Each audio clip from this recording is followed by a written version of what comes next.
1970년대 군대 휴가 문화가 힘들었던 이유. 안녕하세요. 전우희 기록입니다. 오늘은 1970년대 군대 휴가 문화에 대해 이야기해 보려고 합니다. 전우님들께서는 그 시절 휴가가 지금과 얼마나 달랐는지 기억하고 계신가요?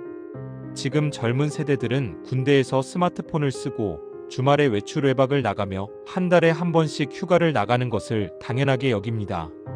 하지만 1970년대 군대는 그야말로 다른 세상이었습니다. 오늘 영상이 좋으셨다면 구독과 좋아요, 알림 설정 부탁드립니다. 그럼 지금부터 1970년대 군대 휴가가 왜 그렇게 힘들었는지 7가지 이유를 통해 함께 돌아가 보겠습니다. 첫 번째, 휴가 자체가 잘리는 일이 다반사였습니다. 1970년대 군대에서 가장 큰 문제는 휴가가 예정대로 나갈 수 없다는 것이었습니다.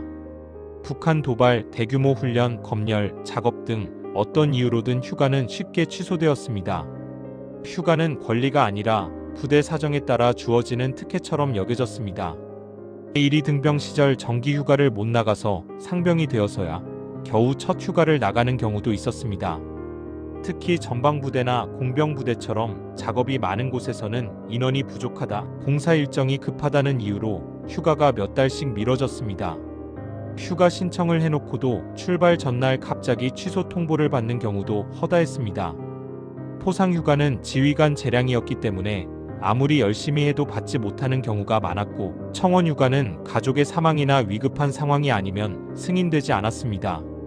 부모님이 편찮으시다는 정보를 받아도 위독한 상태가 아니면 청원휴가가 나오지 않았고, 설령 나와도 2, 3일에 불과했습니다. 특히 GOP나 최전방 부대는 상황이 더 심각했습니다. 대북 경계 태세 유지를 이유로 휴가가 몇 달씩 미뤄지는 경우도 있었고, 심지어 말년 휴가마저 잘리는 일도 발생했습니다. 전역을 한 달 앞둔 병장이 말년 휴가를 신청했다가 북한 동향이 심상치 않다는 이유로 대기하라는 명령을 받고 결국 전역 일주일 전에야 겨우 나가는 경우도 있었습니다. 또한 대대장이나 연대장이 바뀌면 휴가 정책도 바뀌는 경우가 많았습니다. 엄격한 지휘관이 부임하면 휴가가 줄어들었고, 관대한 지휘관이 오면 휴가가 조금 늘어났습니다.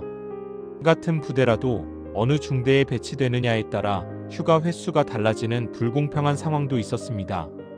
휴가는 권리가 아니라 특혜처럼 여겨졌고, 나갈 수 있으면 감사해야 하는 것이었습니다. 휴가 보내주는 것만 해도 고마운 줄 알아라는 말을 듣는 것이 일상이었고, 휴가를 나가지 못한 장병들은 속으로 울분을 삼켜야 했습니다. 일부 장병들은 휴가를 못 나가는 것에 대한 좌절감으로 탈영을 생각하기도 했고, 실제로 1975년 소설가 오영수의 작품에도 농번기에 휴가를 나가서 가족을 도우느라 복귀하지 못한 장병 이야기가 등장할 정도였습니다. 두 번째, 군복을 입고 다녀야 했습니다. 지금은 휴가 나갈 때 사복으로 환복할 수 있지만 1970년대에는 군복 착용이 원칙이었습니다. 부대에 사복을 보관할 공간도 없었고, 군인은 휴가 중에도 군복을 입어야 한다는 인식이 강했습니다. 휴가는 나가지만 여전히 군인 신분이기 때문에 군복을 착용해야 한다는 논리였습니다. 전투복 차림으로 버스 터미널이나 기차역을 돌아다니는 것은 불편했고, 특히 여름에는 땀으로 범벅이 되기 일쑤였습니다. 1970년대 군복은 통풍이 잘 안되는 무명 재질이었기 때문에 한여름 뙤약볕 아래서는 견디기 힘들었습니다. 계급장과 부대 마크가 선명하게 보이는 군복 때문에 민간인들의 시선이 집중되기도 했습니다. 당시에는 군인에 대한 존경심이 높았던 시기라 긍정적인 시선도 많았지만, 반대로 군인이 왜 이런 곳에 있나 하는 의심 어린 눈초리를 받기도 했습니다. 특히 유흥가나 술집 근처를 지나갈 때는 군사경찰의 단속 대상이 되기 쉬웠습니다. 게다가 휴가 중에도 군기를 유지해야 했기 때문에 길거리에서 선임을 만나면 경례를 해야 했고, 술을 마시거나 탈모를 하면 군기 위반으로 처벌받을 수 있었습니다. 머리카락을 조금만 길러도 탈모했다며 군사경찰에게 적발될 수 있었고, 군복 단추를 하나라도 잘못 채우면 복장 불량이라고 지적받았습니다. 휴가는 나왔지만 완전히 자유로울 수는 없었던 것입니다. 일부 장병들은 집에 도착하자마자 사복으로 갈아입었지만 복귀할 때는 다시 군복을 입어야 했기 때문에 휴가 마지막 날 아침에 군복을 챙기는 것을 잊어버려 당황하는 경우도 있었습니다. 또한 군복 상태가 불량하면 부대 복귀 후 징계를 받을 수 있어서 휴가 중에도 군복 관리에 신경 써야 했습니다. 세 번째, 휴가증 관리가 매우 까다로웠습니다. 1970년대에는 휴가증을 손으로 작성하는 수기 방식이었습니다. 행정보급관이나 인사개원이 일일이 손으로 쓰거나 타자기로 작성한 휴가증은 분실하면 재발급이 거의 불가능했습니다. 지금처럼 컴퓨터에 저장된 정보를 프린트하면 되는 것이 아니라 모든 것이 수기로 기록되던 시절이었기 때문입니다. 휴가증에는 소속 부대, 계급, 성명, 군번, 주민등록번호, 휴가 종류, 휴가 기간, 목적지, 지휘관 직인 등이 빼곡하게 적혀 있었습니다. A4 용지보다 작은 크기의 종이였지만 이것이 없으면 합법적인 휴가임을 증명할 수 없었습니다. 휴가 기간 동안 휴가증은 목숨과 같았습니다. 군사경찰에게 검문을 당할 때도 기차나 버스를 탈 때도 항상 제시해야 했습니다. 당시에는 탈영병을 잡기 위한 검문 검색이 지금보다 훨씬 엄격했기 때문에 휴가증이 없으면 탈영병으로 오인받아 군사경찰대로 연행될 수도 있었습니다.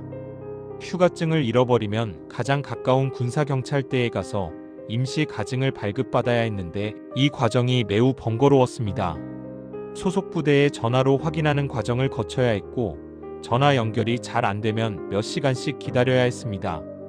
임시 가증을 받더라도 부대 복귀 후 보급관에게 한 소리 듣는 것은 기본이었습니다. 또한 복귀할 때 휴가증을 깜빡하고 집에 두고 오면 큰 문제가 되었습니다. 부대 복귀가 늦어지거나 징계를 받을 수도 있었기 때문에 휴가 내내 휴가증 관리에 신경 써야 했습니다.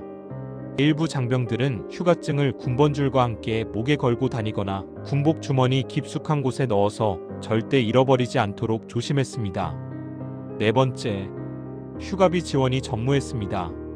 지금은 군인이 휴가를 나갈 때 거리에 따라 교통비와 휴가비를 지원받습니다. KTX를 무료로 탈 수 있고 휴가비도 수만 원씩 받습니다. 하지만 1970년대에는 그런 것이 전혀 없었습니다. 부대에서 집까지 가는 교통비는 물론 휴가 중 생활비까지 모두 본인 또는 가족이 부담해야 했습니다. 당시 2등병 월급은 800원에 불과했고 1등병 1200원, 상등병 1800원, 병장도 2500원 정도밖에 받지 못했습니다. 이는 당시 물가를 고려해도 턱없이 부족한 금액이었습니다. 1970년대 중반 자장면 한 그릇이 150원, 담배 한 갑이 100원 하던 시절이었으니 병장 월급으로도 자장면 16그릇밖에 먹지 못하는 셈이었습니다. 시외버스 요금만 해도 수백 원이 들었기 때문에 집이 먼 장병들은 휴가를 포기하거나 가족에게 교통비를 부탁해야 했습니다. 부모님이 농번기로 바쁘거나 집안 형편이 어려우면 교통비를 보내주지 못하는 경우도 있었고 그러면 휴가를 반납하거나 부대 근처에서 머물다가 돌아가야 했습니다.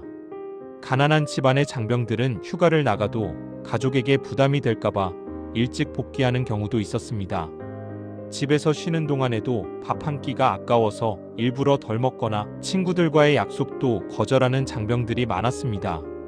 휴가는 권리였지만 경제적으로 여유가 있어야만 제대로 누릴 수 있었던 것입니다.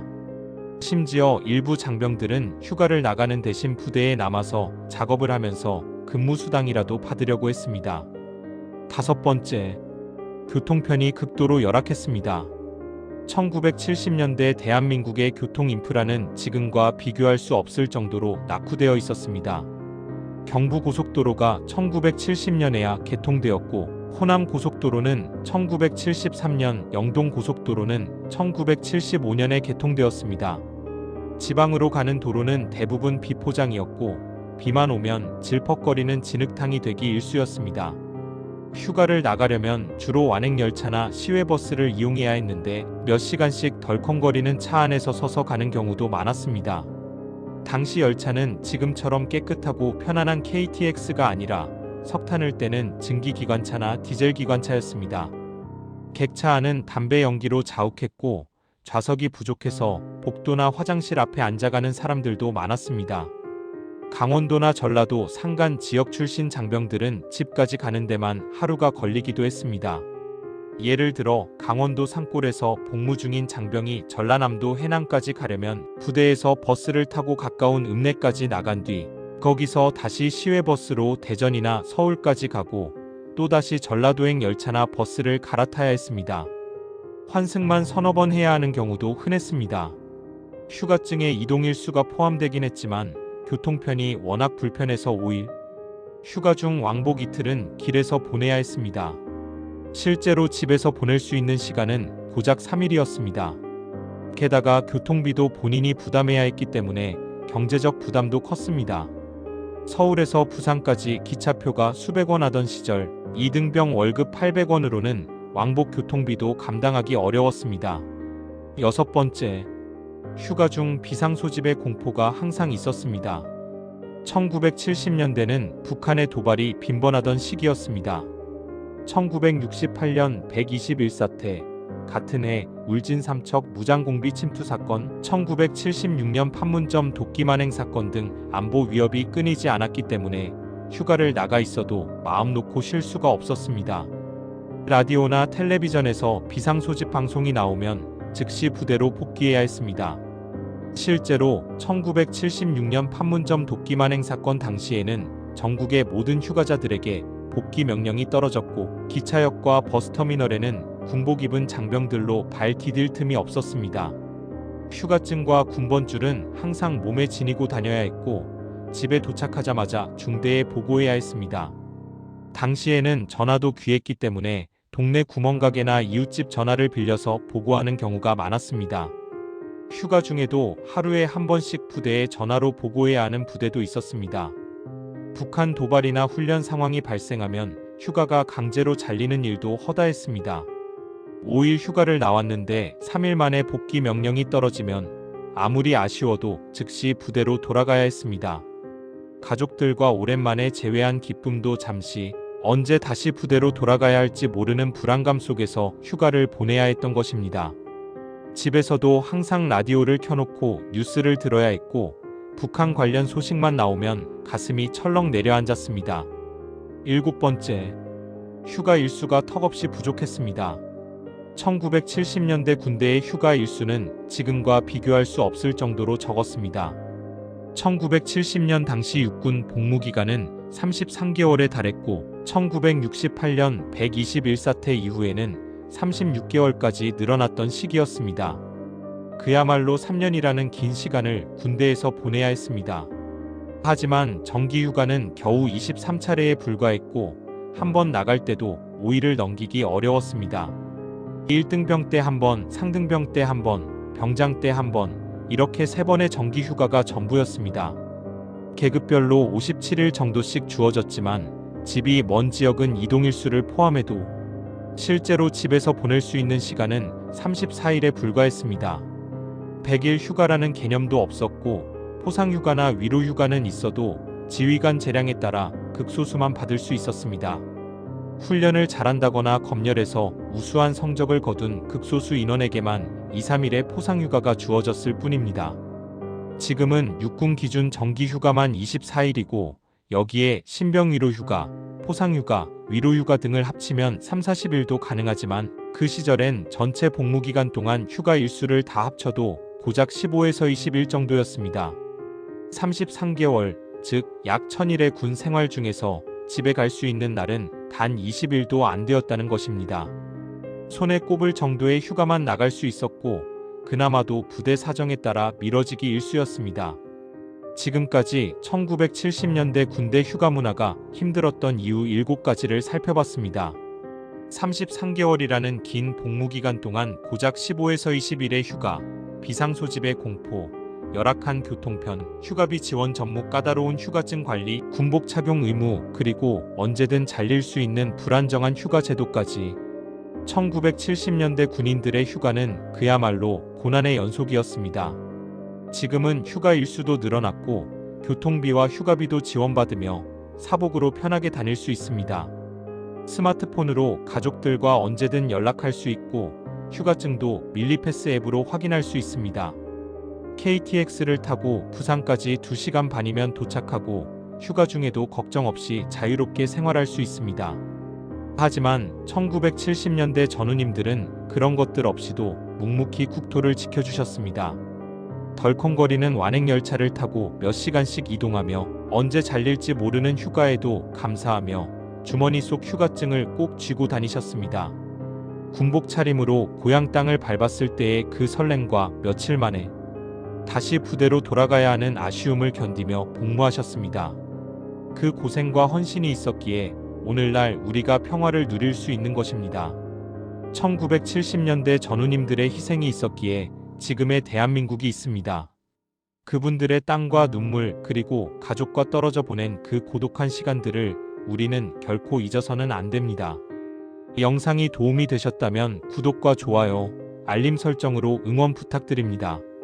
댓글로 전우님들의 휴가 경험담도 공유해 주시면 감사하겠습니다.